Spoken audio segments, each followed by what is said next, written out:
Gemara dans Yoma, Pébet et Pégimel, 82b et 83a, raconte Haoubra de Archa.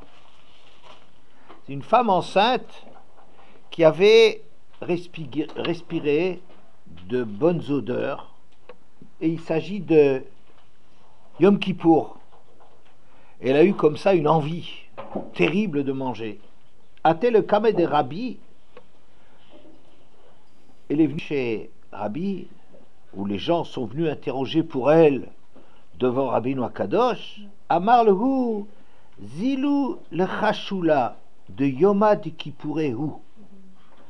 Allez lui chuchoter à l'oreille et vous lui dites aujourd'hui c'est Yom Kippour. La chouchoula veil choucha. C'est ce qu'ils ont fait et elle s'est calmée. Karé ala ale beterem et tzorcha babeten yedaticha. Gomer. Alors, on a appliqué à l'enfant qui devait naître, parce que cette envie de la femme, c'est pas une envie de la femme, c'est une envie de l'enfant, de l'embryon, qui a comme ça une espèce de fringale terrible. Et cet enfant qui s'est calmé quand on a dit, on a chuchoté à l'oreille de la mère, qu'on irait, il entend même, je sais pas, c'est Yom Kippour aujourd'hui, et qu'il s'est calmé, avant même que de t'avoir formé dans le sein maternel, je te connaissais, j'étais proche de toi. Oui, c'est une phrase du début de Yirmiya. Nafak mine Rabbi Yochanan. Cet enfant, ça a donné un Rabbi Yochanan qui est le grand d'Israël à l'époque de la Gemara. Haou Ubra de Archa à tous les kameh de Rabbi Hanina. Une autre histoire, un enfant aussi qui avait respiré, que sa mère avait respiré des odeurs et l'enfant il s'agitait. Voilà. À tout le kameh de Rabbi Hanina, ils sont allés interroger Rabbi Hanina. Amar lehu chushula velo il chusha. La même chose, il a dit, allez lui dire à la maman, dans l'oreille de la maman, ou lui chuchoter, aujourd'hui, c'est Yom Kippour. Et ça n'a pas marché. Kare ale zuru reshaim merechem, nafak mine shabtai otser pere. Alors, on a appliqué à cet enfant le pasuk zuru reshaim merechem, un pasuk de Teilim, que les Reshaïm, Rashi explique, ils sont étrangers déjà à Hachem depuis le ventre, depuis la matrice, depuis le sein maternel, ils sont déjà loin d'Hachem. Et effectivement, il est sorti, l'enfant qui est né là, c'est quelqu'un qui est devenu Shabtai Otser Pere, un trafiquant de la 7e année, des fruits de la 7e année. Quand c'est interdit, il a fait monter les prix, il stockait les récoltes de Shemitah au marché noir. Voilà. Terrible. Ça veut dire que les dés sont pipés. Ça veut dire que on est fichu. Ou bien, un enfant est né avec de bonnes dispositions, et alors s'applique le verset Beterem et Tzorcha babeten yedaticha, alors que tu n'étais pas encore formé dans le sein maternel. Déjà, j'étais proche de toi, je te connaissais, dit Hachem, ça veut dire être proche de toi. Ou bien tu vas dire Zur Shaim Beten. Et si l'enfant dans le sein maternel, il n'est pas sensible à ce qu'on chuchote, c'est Yom Kippour, on lui applique le verset, dès le départ, dans le sein maternel déjà, il est déjà étranger à la Avodat Hashem. Et effectivement, l'un a donné le grand Rabbi Yochanan, et l'autre a donné le misérable Shabtai Serpere, le trafiquant du marché noir. C'est quelque chose de terrible. Il n'y a plus de liberté. Pourquoi je cite cette histoire? Pour introduire le verset qu'on avait vu l'autre jour à propos de Yaakov et Esav. Au début, c'est marqué Vayitrotsutsu Habanim Bekirba. Les enfants se sont disputés, couraient dans son sein. Rashi a donné deux explications. Je refais le Rashi, donc du début de la paracha, Perek Kafé, le pasuk Kafbet, Vaitrotsutsu Abanim. Alors, Al-Kochach Hamikra Azeh Omer Dersheni. Tu es bien obligé de te demander comment expliquer un verset pareil. Qu'est-ce que ça veut dire Vaitrotsutsu?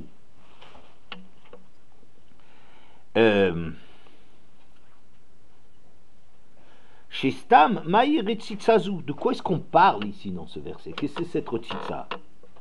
Vekatavim Ken Lamazé Anochi. Et ensuite, elle dit si c'est comme ça, qu'est-ce que je suis? Enfin, plusieurs traductions possibles. De quoi s'agit-il dans ce verset? Avec la réaction de Rivka qui se demande ce qu'elle a à faire dans cette galère. Raboteu Darshu Lachon Ritza. Les Chachamim ont interprété ça. Vaitrotsutsu, la racine ce serait Ritza. Qu'est-ce que c'est Ritza? Courir.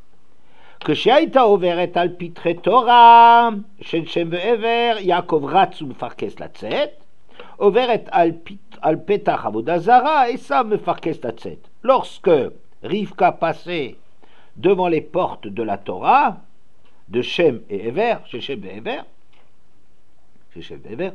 c'est Yaakov qui se débattait et qui cherchait à sortir.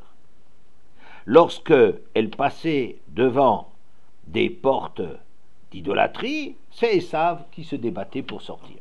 Donc, Vaitrotsutsu, la Shon Ritza, ils étaient deux à courir, l'un dans le chemin du bien, l'autre dans le chemin du mal. Je dirais que les dés sont joués dès le ventre maternel. Ushne leumim mime aïchi paredou, et deux nations, deux puissances se séparent dès le ventre. Ça veut dire que dès le départ, il y a comme ça un déterminisme, que l'un il va sortir vers le bien et l'autre vers le mal. Zuru Rishaim mi Beten, ce serait Esav. Beterem et Tzocha bebeten yedaticha, ce serait Yaakov. Et c'est intéressant que le problème, il est pas un problème, et c'est pour ça que j'ai commencé avec la Gemara dans Yoma, que le problème n'est pas un problème symbolique ou significatif dans Yaakov et Esav, parce qu'on peut encore à la limite dire, peut-être que Mina Shamaïm, il y a eu quelque chose de spécial qui a été fait, que les deux grands de ce monde qui s'appellent Yaakov et Esav, eh ben, dès le départ, il y a déjà une indication que l'un il va vers le bien et l'autre il va vers le mal. Alors déjà, ça aurait été déjà assez bizarre, ouais. Mais on aurait dit, peut-être c'est pour nous dire que la guerre mondiale, elle a commencé dès Yaakov et Esav, dès le ventre de leur mère. Il y a une incompatibilité entre les deux, n'est-ce pas? Alors, y compris, c'est peut-être un miracle qui nous indique que la suite de l'histoire, ça sera la compétition ou la rivalité qu'il y a entre Yaakov et Esav. Donc j'ai commencé avec un autre texte pour nous parler d'une femme qui, Yom Kippour, elle est prise tout d'un coup d'une envie terrible, et que normalement, quand on est pris par une boulmousse, une boulimie de manger, il faut nourrir la personne même Yom Kippour, et même avec du issour, si besoin, si on n'a rien de permis, parce que c'est un danger. La vie de la mère est en danger. Mais ça, peut-être, tu peux l'arrêter en lui chuchotant, c'est Yom Kippour. L'enfant est sensible à cela, et d'accord? Bon, donc je dis, c'est quelque chose qui se passe non seulement entre Yaakov et Esav, une incompatibilité métaphysique, cosmique, oui, mais ça arrive même à une femme normale sur laquelle on va lui appliquer le verset où les Rochaïm, dès le départ, ils sont déjà étrangers à la Avodat Hashem, ou bien au contraire, qu'Hachem est proche de ceux qui sont déjà dans le ventre de leur mère. N'est-ce pas? Bien. C'est la première pshat que Rashi donne. Deuxième pshat.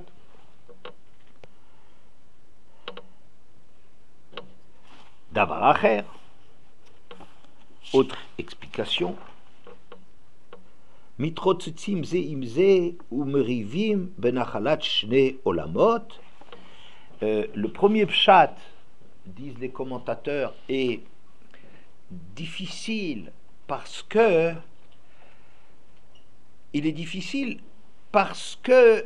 c'est un langage de ritza. Ritza, c'est course, mais yitrotzetsu, ce redoublement est difficile, et donc on est cherché, Rashi allait chercher un autre pshat. Et l'autre pshat, c'est un langage de ritza, un mot en français qui se rapproche de ça, je dirais rix, une rix. Qu'est-ce que c'est une rix? Pardon? Une dispute, une querelle, une bagarre. Que les enfants se bagarraient en son sein parce qu'ils se disputaient l'héritage des deux mondes. D'accord? Bien. On reviendra peut-être sur ce verset un petit peu plus tard. Voilà. Alors, donc, ici, le problème extrêmement grave qui est posé, c'est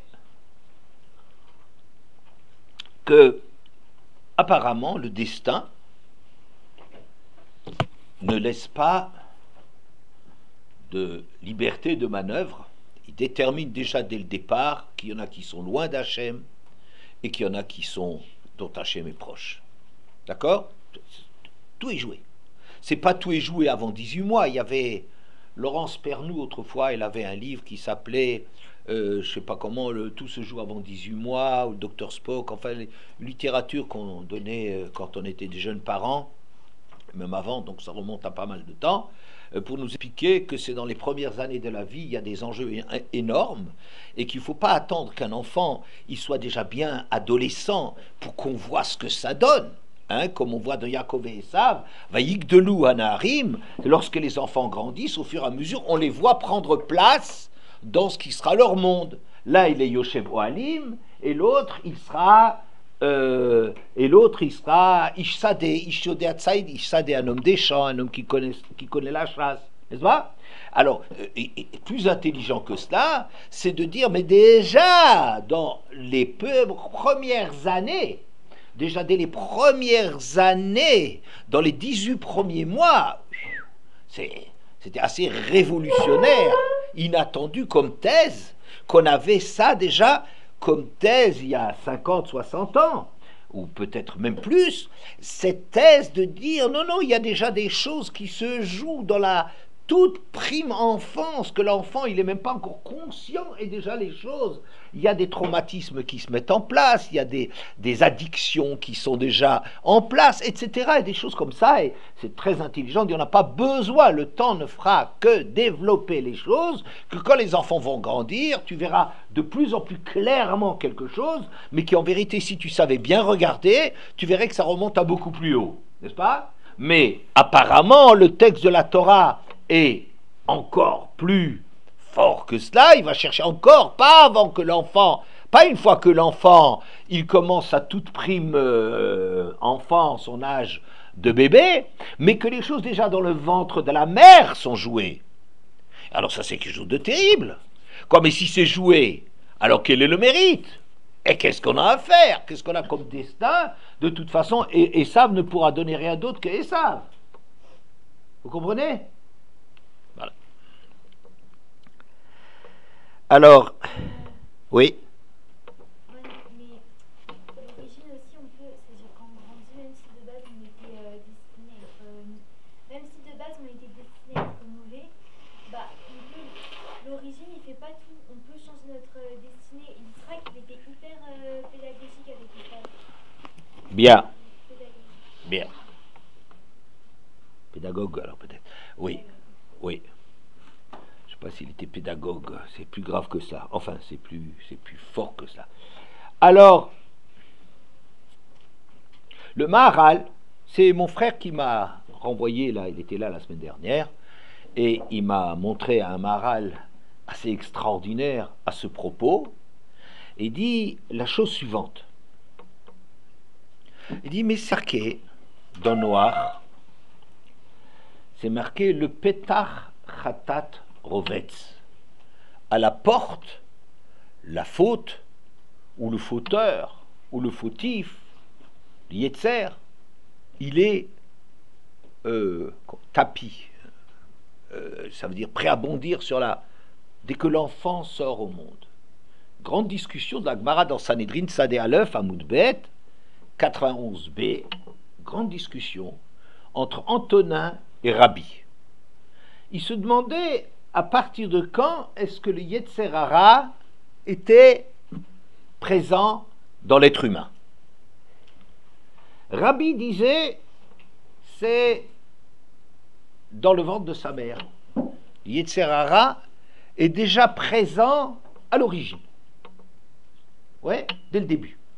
Ou Mitshat Yutsira, au moins après 40 jours, la formation de l'enfant, le début de l'enfant. Le Yetzer Hara l'accompagne, est un compagnon fidèle. Depuis qu'on peut parler déjà d'un enfant qui commence juste à être formé, il y a déjà du Yetzer Hara. Et Antonin, son demi-frère, le roi de Rome, il lui disait non, ça n'est que à la sortie dans le mort du Yetzer Hara, sinon l'enfant se débattrait pour sortir.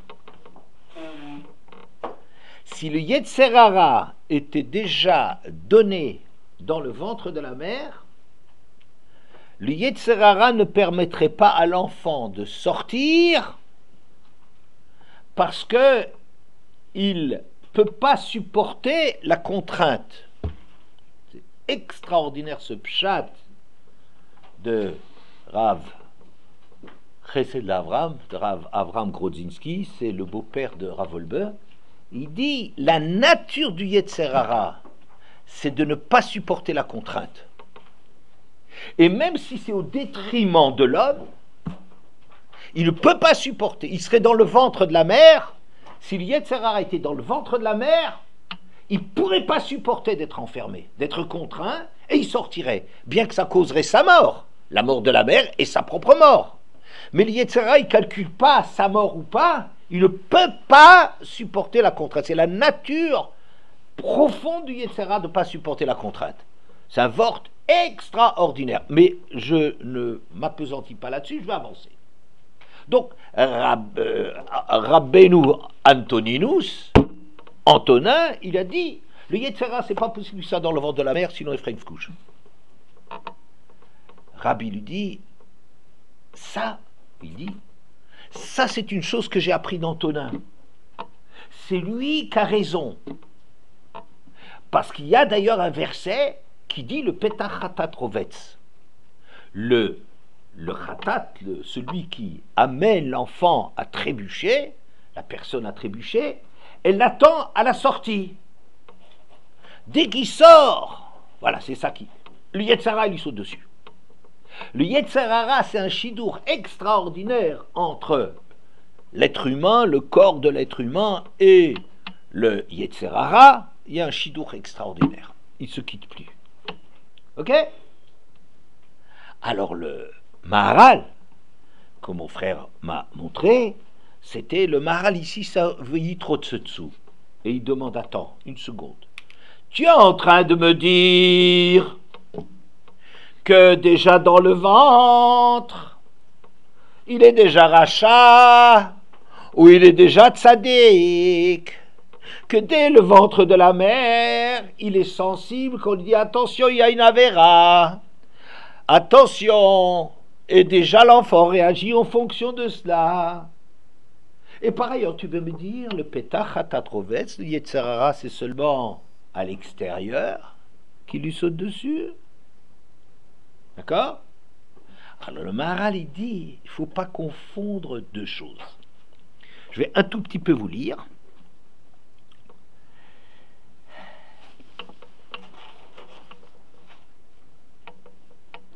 ונראה דהיינו דווקא שאין האדם חוטא ביצר הרע להיות מתאווה לחטוא קודם שנולד.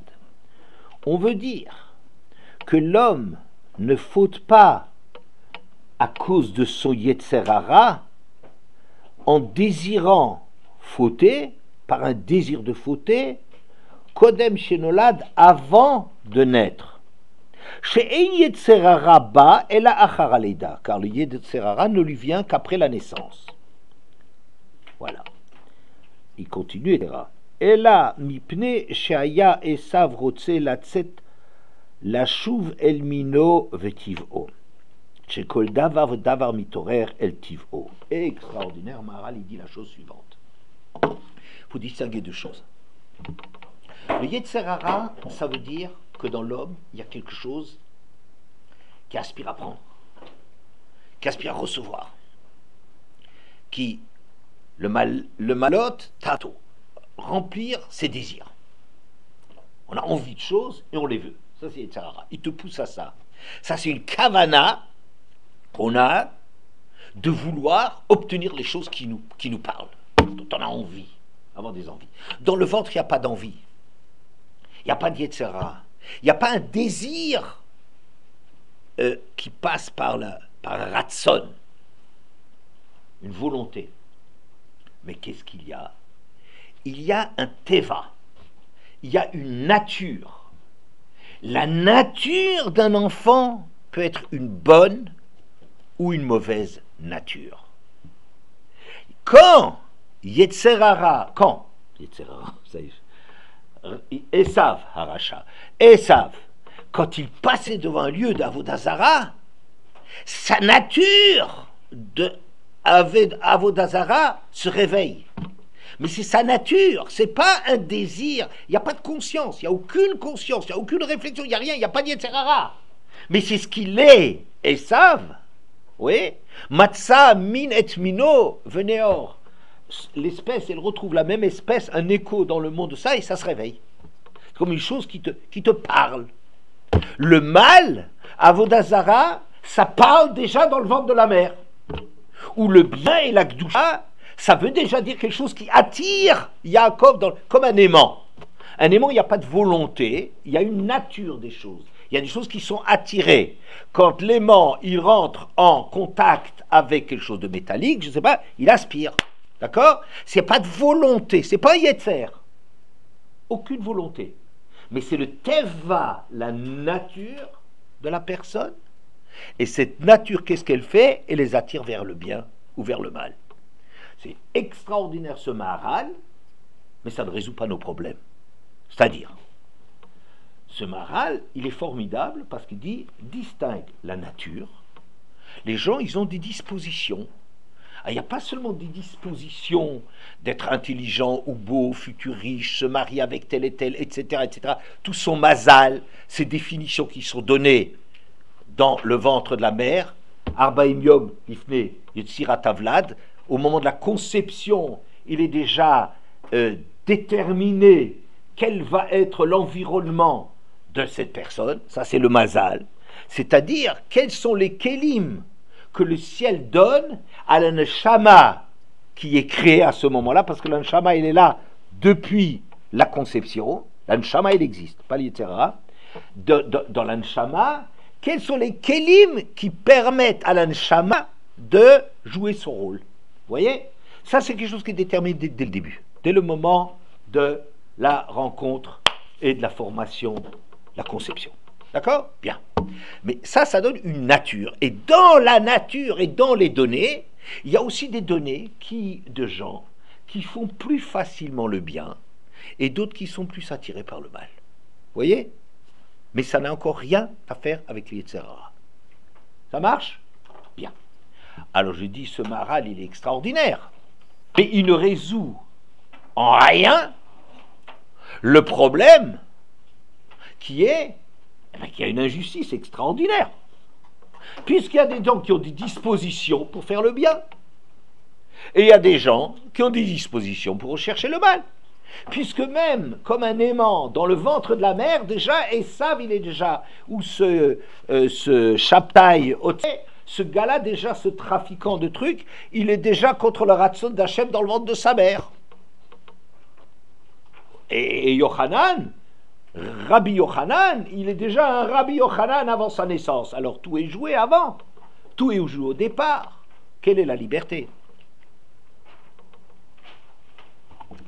Alors, on va peut-être réfléchir à ça. Je vous ai posé comme question la dernière fois que Davar Acher, autre explication, à part le fait de dire que l'un il court vers le bien, vers le bien et l'autre il court vers le mal déjà dans le ventre de la mer, ouais, qui voudrait dire qu'ils sont déjà attirés. Davar Acher, ils se disputent l'un avec l'autre pour l'héritage des deux mondes. Et je vous avais posé la question de qu'est-ce qu'ils ont besoin de se disputer. Esav, il a besoin du Olam Hazé, Yaakov aspire du Olam Haba, ben ils n'ont qu'à s'entendre, il n'y a pas de quoi se disputer, n'est-ce pas? On aurait pu dire peut-être que le tzaddik a besoin d'un peu de Olam Hazé pour atteindre son Olam Haba. Ok. Et le rachat, peut-être, il a aussi besoin un petit peu de quelque chose. On lui donne aussi un petit peu une sucette dans l'Olam Haba, j'en sais rien, mais il n'y a pas de quoi faire la guerre. Or, cette guerre, c'est une guerre, vous comprenez bien, métaphysique. C'est une guerre fondamentale. C'est une guerre qui se passe dans le ventre de la mer. Ça veut dire, dès le départ, ils se disputent al nachalat shnei olamot pour hériter des deux mondes. Qu'est-ce que je tire par là? Sans trop comprendre. Je ne sais pas, je ne vais pas vous expliquer, bon, mais je vois de là que même si tu es un rachat, tu prétends avoir Olam Haba. Tu tends à Olam Haba. Peut-être on peut comprendre ça comme ça, mais sans traiter le sujet, que les deux parties qui constituent l'homme, son corps, siège du Yetzer Hara, son sechel, siège de l'indication du bien et de la réflexion, tous les deux existent chez le tzaddik et chez le rachat, et tous les deux viennent réclamer Olam Hazé, Olam Haba. Je ne sais pas si c'est l'explication suffisante ou pas, mais je veux juste, et à part ça, qu'il y avait une très bonne question qui avait été posée par Beila, qui avait dit: mais en quoi ça dérange l'un que l'autre il a du Olam Haba?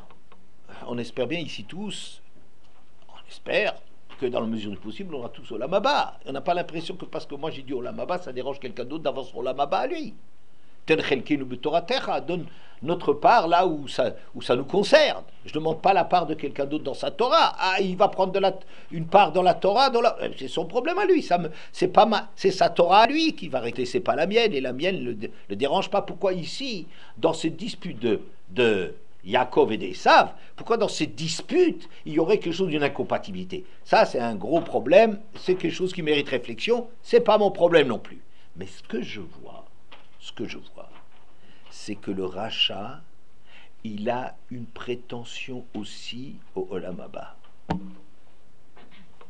Ça veut dire qu'en dépit de ce qu'il a un Zurur Shaimi Beten, qui dès le départ, il se sent étranger à Hachem, il est loin d'Hachem, et savent, avant de naître déjà, c'est un Ish Sadeh, Ish Yodeh Tzaïd, Ish Sadeh.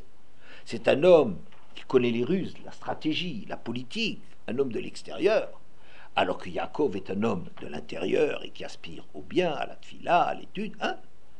En dépit de cela, Esav, Begimatria Shalom, il aspire, sa valeur numérique c'est Shalom, ça veut dire il a aussi une aspiration pour le bien. Il ne veut pas renoncer.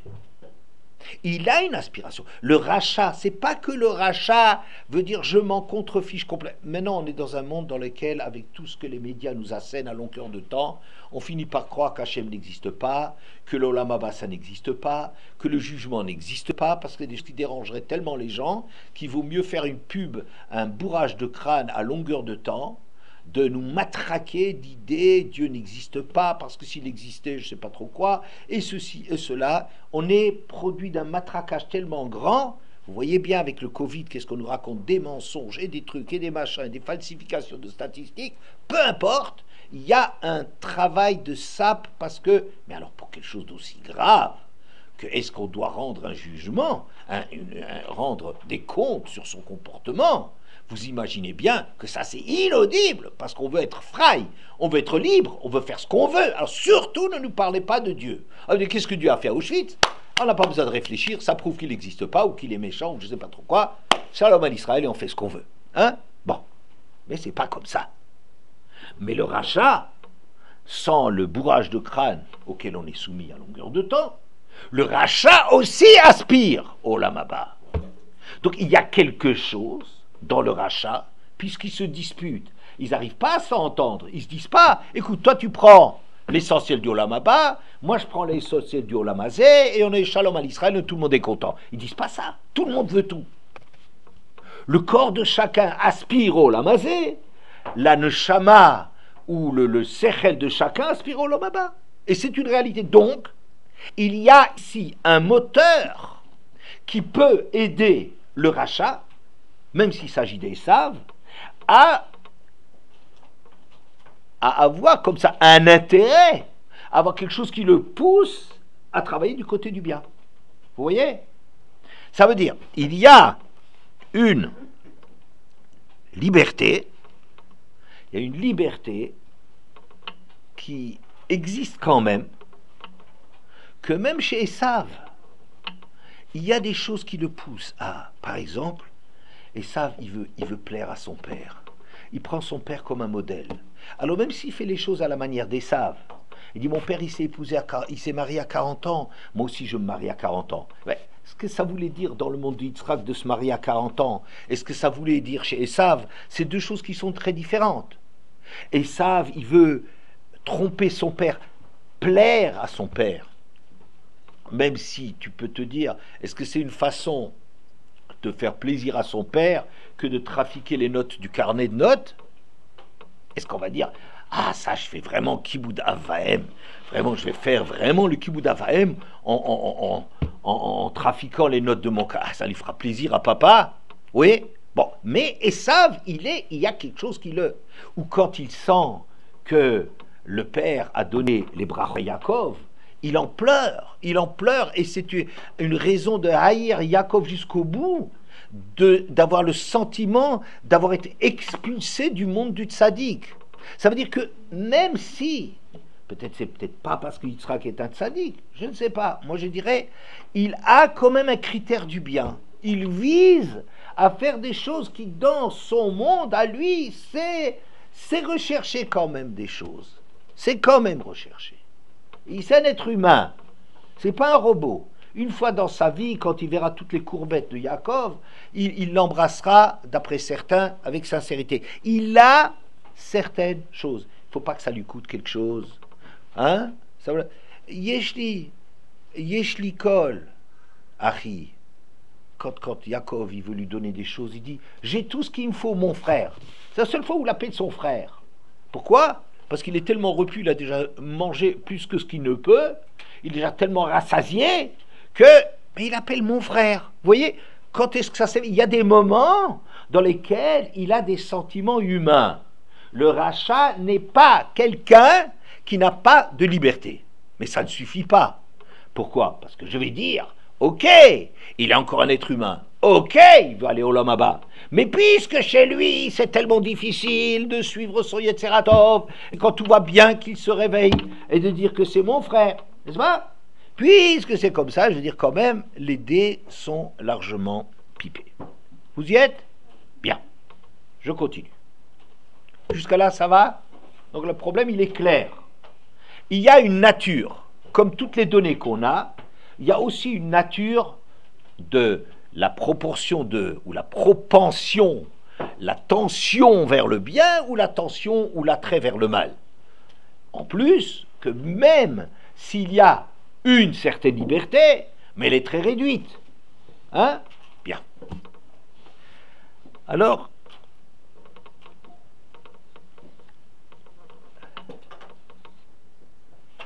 il y a quelque chose d'extraordinaire que le Sfat Emet, un grand commentaire, un grand commentateur, un grand rebbe des chassidim de guerre, de Gour, dit à propos de la paracha. Les gens, ils pensaient, ou ils racontaient, que lorsque Sarah est tombée enceinte, qu'elle est tombée enceinte, tu vois, elle est restée pendant des dizaines d'années avec Abraham, elle ne pouvait pas avoir d'enfant d'Abraham. Et même, pourquoi tout d'un coup elle devient enceinte? Mais Avimelech Nitabra. C'est avec Avimelech qu'elle a eu son enfant. Oui, bien que l'intention des Letzanim, des moqueurs, c'est d'avoir juste une attaque pour ne pas être remis en question.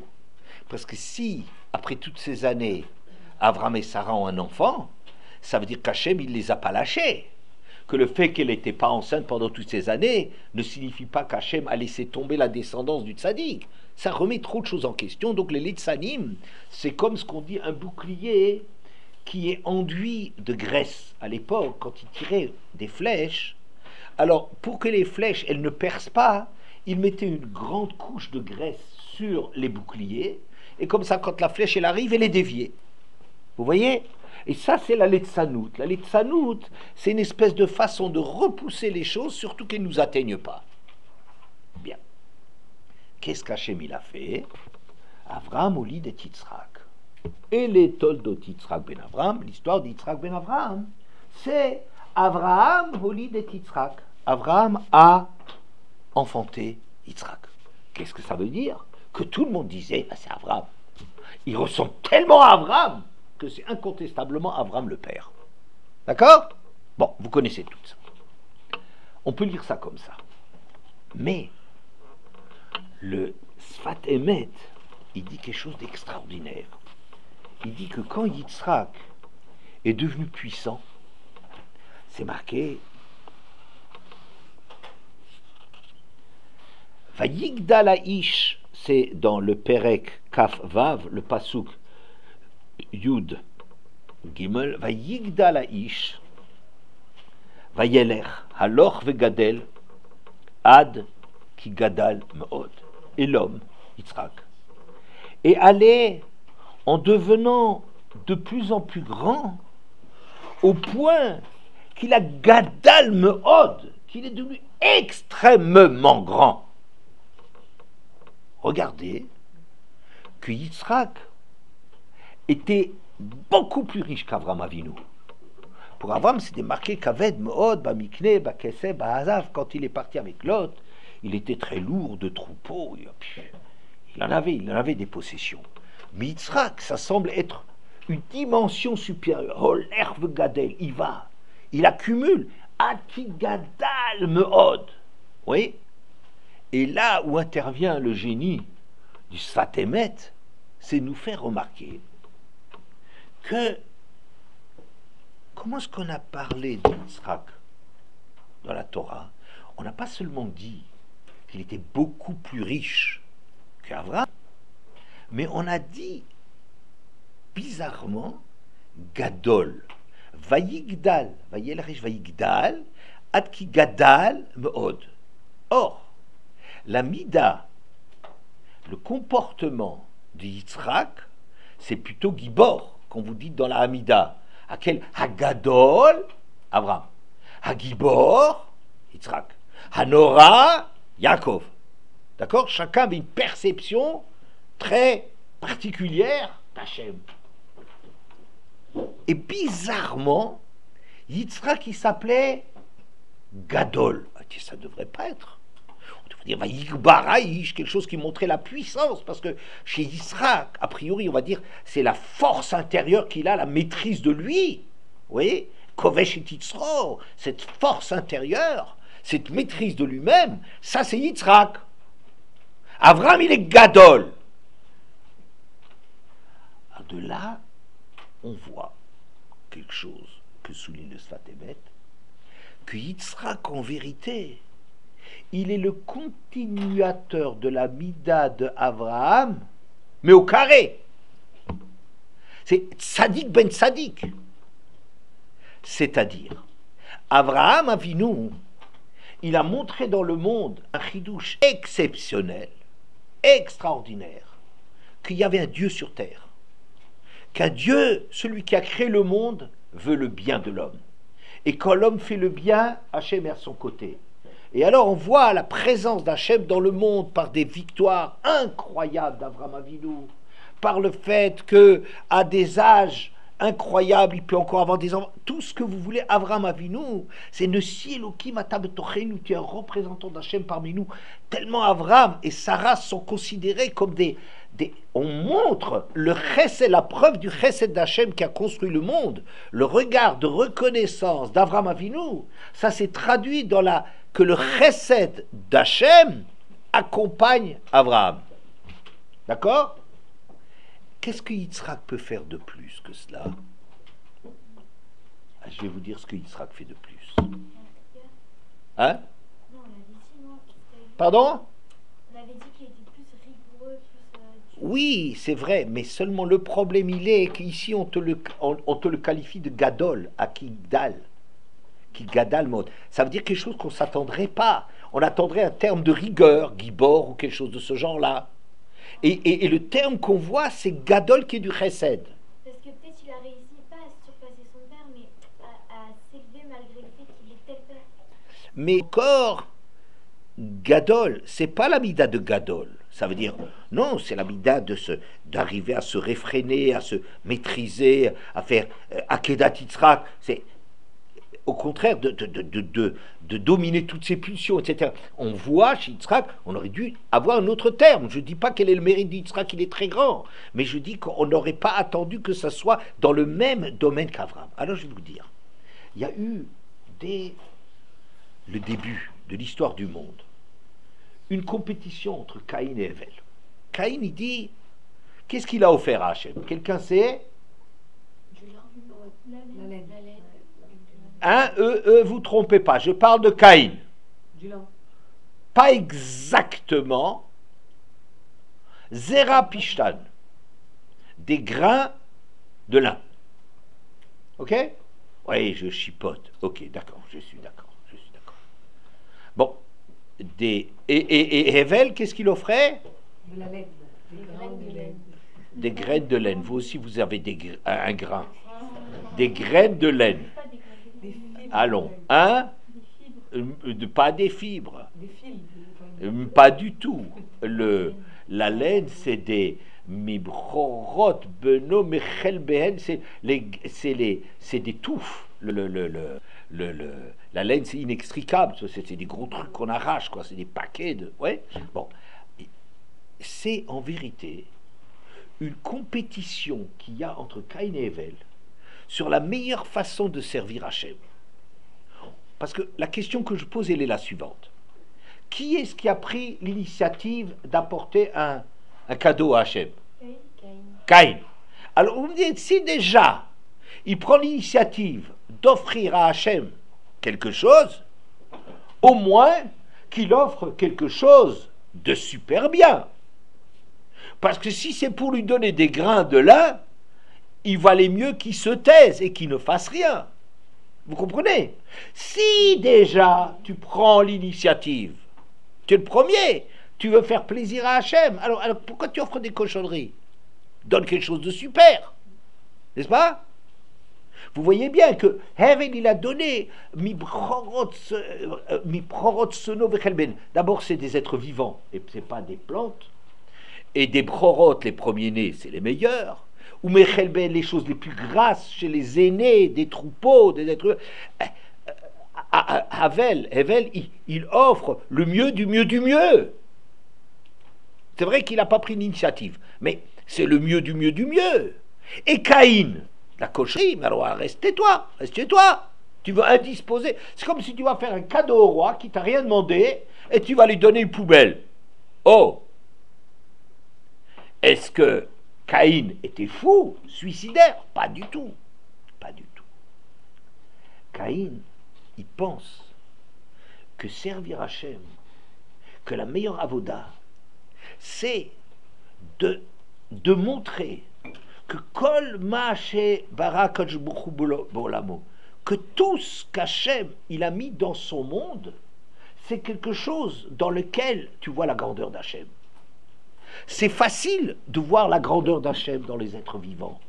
C'est facile de voir le Kavod Shamaim dans des choses qui sont super, n'est-ce pas? Ça, c'est normal, je dirais.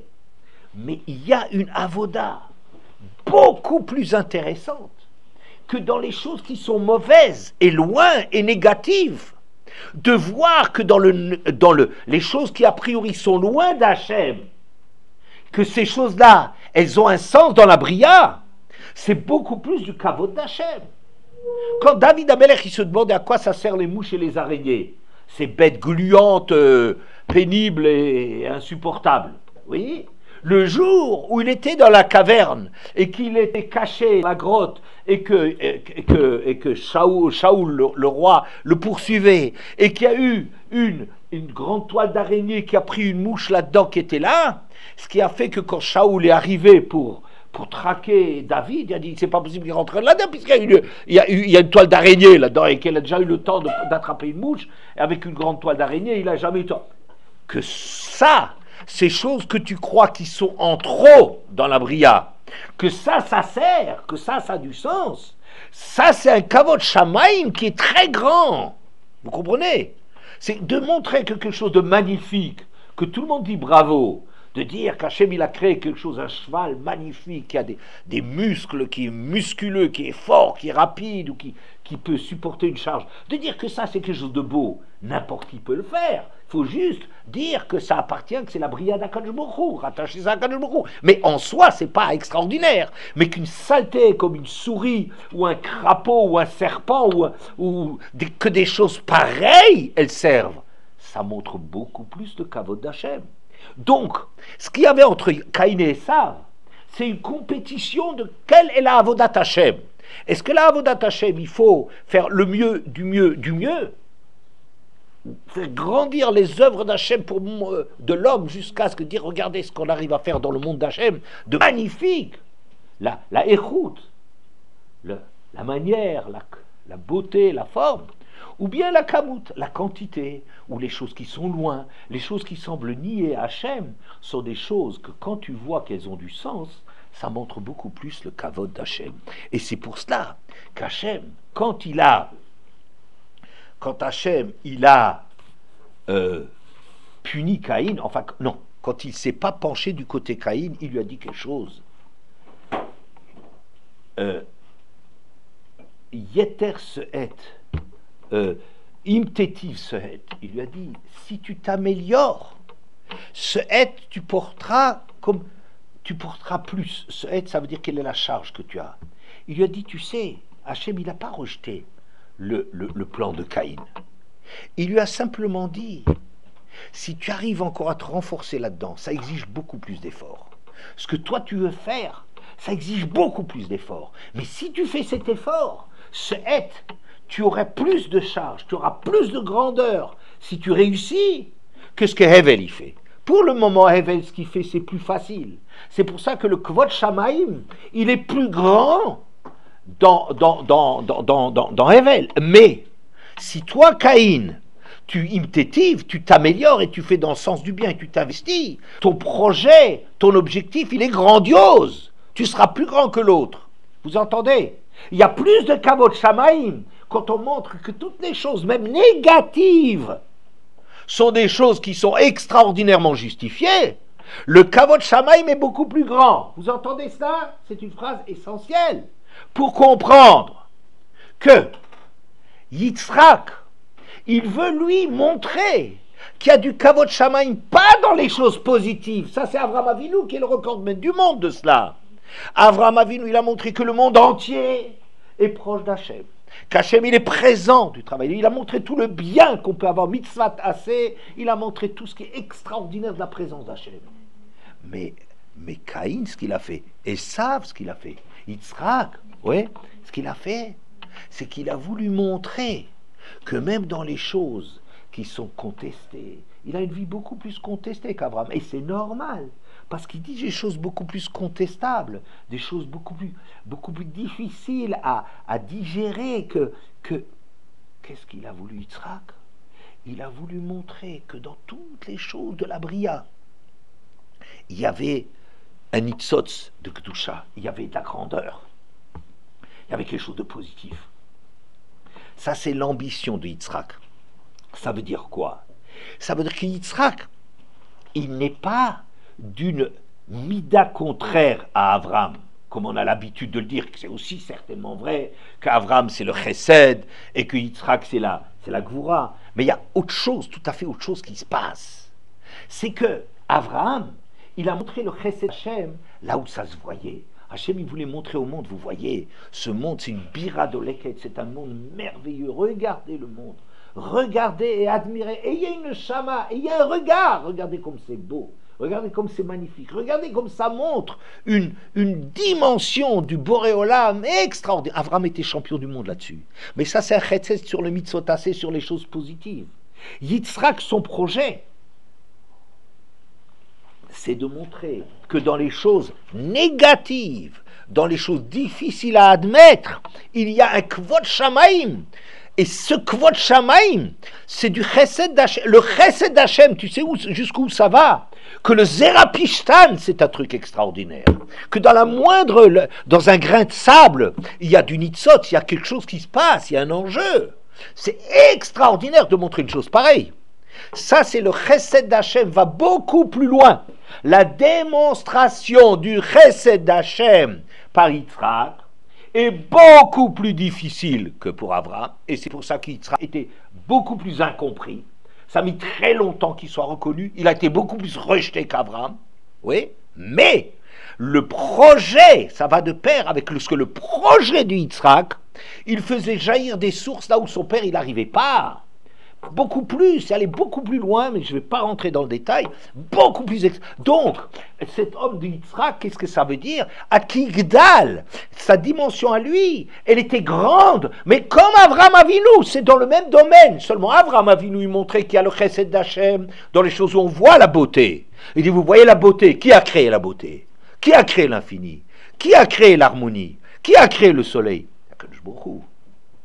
Mais de dire qu'on a créé le rat, qu'Hachem, ça va jusque-là, ça c'est exceptionnel comme distance. Donc je dirais que c'est la même Ida, c'est ça ce que j'ai appris du Sfat Emet, et c'est ça ce que dit le Sfat Emet, que Hachem il a fait, que Haya, comment est-ce qu'il a fait, Tsar, Klaster Panav, chez Yitzhak que chez Avram.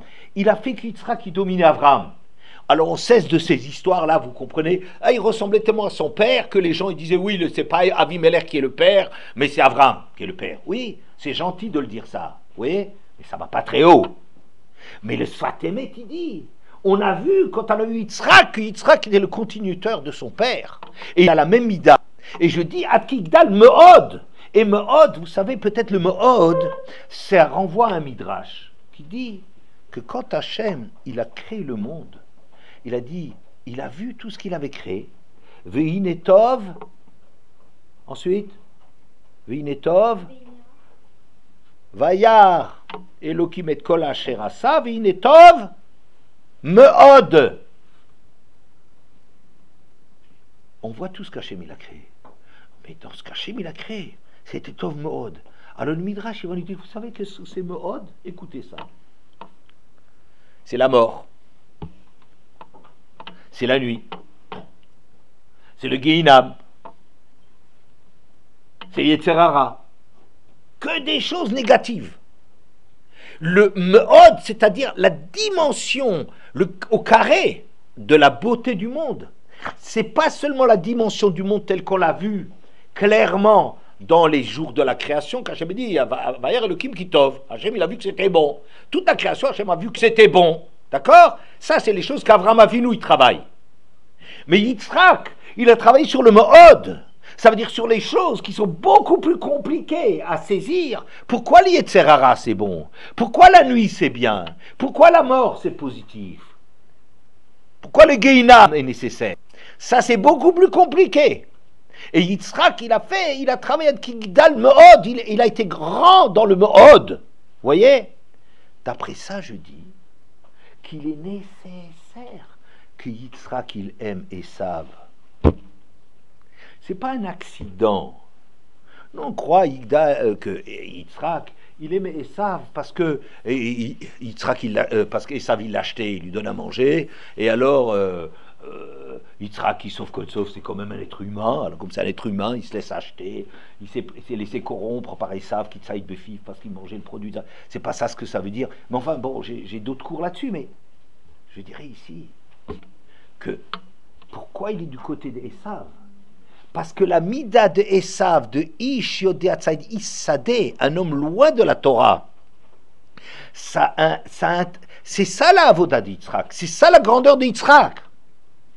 Faut pas chercher la grandeur de Yitzhak dans les choses que tu trouves chez Abraham, mais c'est dans les choses, ça veut dire, en vérité, j'ai pensé que Yitzhak, dès le début, il savait pas ce qu'il avait devant lui.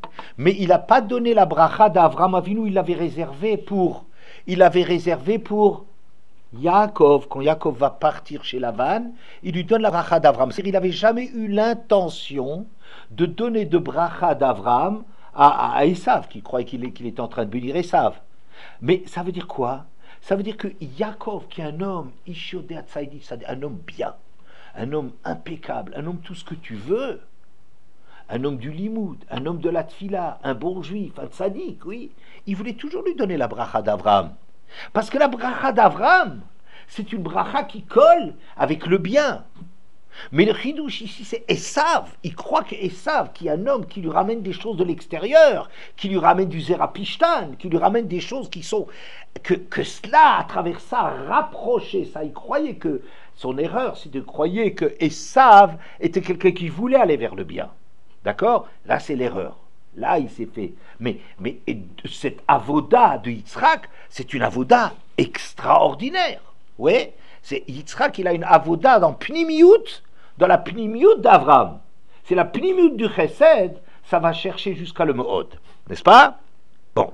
Alors maintenant, et c'est ça ce que les gens ils disaient, que quand il a tellement grandi, les gens ils disaient Zevel, Piriota, Pardotav, Shel, Avraham, Velo, Kaspo, Zevo, Shel, Avimelech, que les gens ils disaient, il y a plus de bracha dans le fumier des mulets de Yitzhak que dans l'or et l'argent du roi d'Avimelech. Vous savez ce que c'est les mulets? C'est des animaux qui ne peuvent pas se reproduire. Un péret, c'est un croisement entre âne et cheval, et comme c'est des genres un peu proches, alors ils peuvent se reproduire. Mais comme ils peuvent donner un enfant ensemble, ça donne du mulet, mais étant donné que c'est pas, il n'y a pas une bracha le miné où Hachem il a béni les espèces, âne, cheval, mais le croisement des deux, comme ils sont proches, ça donne quelque chose, mais qui est incomplet.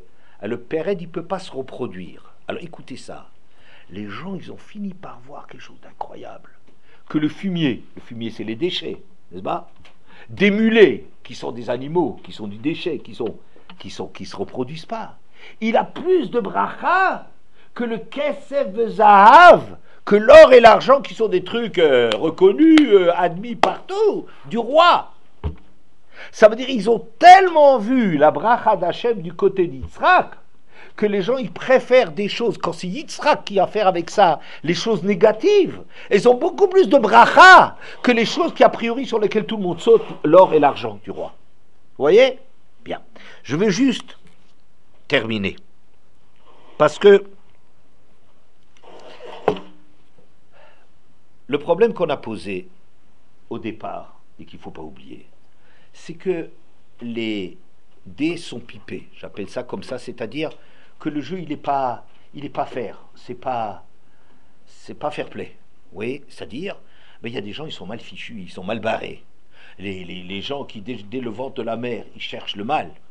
Des gens comme Esav, ou comme ce trafiquant de machin, du marché noir et tout ça, il dit les pauvres. Alors je dis, il y a chez eux, quand même, quelque chose, un kécher avec le bien. C'est qu'ils sont capables de se battre Esav et Yaakov, pour l'Olam Haba aussi, pour les valeurs. Ça veut dire que ça lui parle. Sauf que la difficulté avec Esav, c'est que comme Esav, il est très loin d'Hachem, il est dans le mal, alors le chemin est beaucoup plus compliqué de faire un Esav, d'en faire un tzaddik. Mais si tu en fais un tzaddik de Esav, c'est beaucoup plus intéressant et beaucoup plus un kavod shamaim de montrer que même un Esav est proche d'Hachem, il a affaire avec Hachem beaucoup plus qu'un Yaakov qui est bien dès le début. Alors Yaakov, il peut aller dans le chemin d'Abraham Avinu, il est fantastique Yaakov. Mais Esav, c'est un enjeu que Yitzhak, il aime Esav parce que c'est là qu'il travaille. Que tout le travail d'Esav, c'est de réveiller le chesed d'Hachem dans les choses négatives. Lui, son problème, c'est d'essayer de faire jaillir de quelqu'un comme Esav. Parce qu'Esav, c'est comme un homme libre. Mais d'essayer de l'amener vers le bien, parce que si tu amènes Esav vers le bien, imtetiv se'et. Si celui-là, il s'améliore, alors il est beaucoup plus grand que l'autre.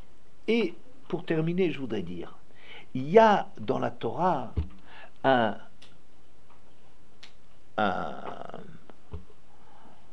leitmotiv, enfin, un refrain, que les choses qui semblent négatives ont un cohort de positif que n'ont pas les choses positives.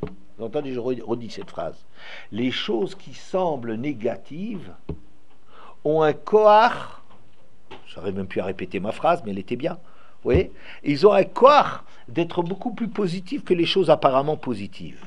Par exemple, quand on parle de ce midrash du soleil et de la lune elle s'est fait petite, oui, mais dit le Maharal, la lune quand elle s'est fait petite, tout ce qui est petit dans la bria, il a un cohort d'arriver à dépasser l'autre parce qu'il y a un korban, à Rosh Chodesh, quand la lune justement elle est petite, quand elle ne fait qu'apparaître, tu apportes un korban sur le soleil, il n'y a pas de korban.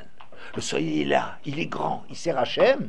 Mais la lune, quand elle est petite, c'est dans ces petites choses, les choses qui semblent moins présentes, oui, il y a un corps, comme si on disait, en vérité, que les gens qui sont petits, difformes, etc., qui ont un complexe d'infériorité, en vérité, ils ont une volonté de vivre. Ils ont un désir beaucoup plus grand que les gens qui sont... Les gens qui sont grands et costauds, c'est des gens calmes en général. Parce qu'on les dérange, on les déstabilise pas. Ils sont tellement forts et tout ça, ils sont tellement bien dans leurs bottes, ils sont droits dans leurs bottes, ils risquent pas beaucoup, ils sont pas violents. Mais les petits, c'est des mauvais, c'est des teigneux. Comme s'il a besoin de rattraper le fait que quelque part il est désavantagé par le fait qu'il a un quart d'agressivité, de réalisation qui est plus grand. Les petits, ça donne plus de grands. Yaakov à Katan, Shmuel à Katan, David à Katan, les petits, les gens qui se font petits, les gens qui sont comme ça, ils ont un corps qui est des amenés plus grands que tout le monde. Vous voyez, ça c'est la lune. Il y a aussi l'eau. Quand l'eau elle a été partagée, le deuxième jour de la création, il y a eu les eaux du haut et les eaux du bas. Les eaux du bas, elles ont pleuré. Ils ont dit c'est injuste. Il y a de l'eau que tu as mis dans le ciel et il y a l'eau qui est sur terre qui est minable. J'ai bien dit, avec l'eau, le sel de cette eau, il doit être présent sur le misbéach. La capara du misbéach a toujours besoin, sous peine d'invalidité, a besoin du sel. Et le sel quoi? C'est ce qu'on extrait des eaux du bas. Ensuite, à Simchat Bet HaShoeva, ça veut dire à Simchat Torah, dans ces... Enfin, c'est pas Simchat Torah, c'est dans le la moitié de Sukkot. Ou Shaftel Maïm Besasson. Je dirais, quelle est la joie qu'il y a là-dedans, particulière? C'est de découvrir que les choses qui sont petites, que les choses qui sont loin d'Hachem, que là-dedans, il y a un shoresh d'avodat Hachem, de grandeur. Il n'y a pas de simcha plus grand. Un type, il est complexé. On a tous des complexes. On n'est pas aussi bien qu'on aurait voulu. On n'est pas aussi réussi qu'on aurait espéré, etc. Il y a des gens qu'on sent qui nous dépassent, etc., etc., etc. On a un bagage de complexes, de difficultés. Le jour où tu rends compte que ces choses-là qui semblent les eaux du bas, qui semblent abandonnées, que c'est ceux-là qui font la avodat Hashem, il n'y a pas de joie qui est plus grande. C'est comme si tu découvres, ma vie elle a du sens. Ça c'est la avodat d'Israël. Enfin, pour terminer aussi, c'est les klalotes. Quand on dit les klalotes, les gens ils croient que les klalotes c'est mauvais. Non, les klalotes, c'est le côté négatif des choses. Et si on te donne une klala, il y a toujours Hachem à offert et ta klala libracha. Hachem, il a cette capacité que quelque chose qui est un regard négatif sur les choses, il faut que l'homme y travaille, alors ça devient quelque chose d'extrêmement positif.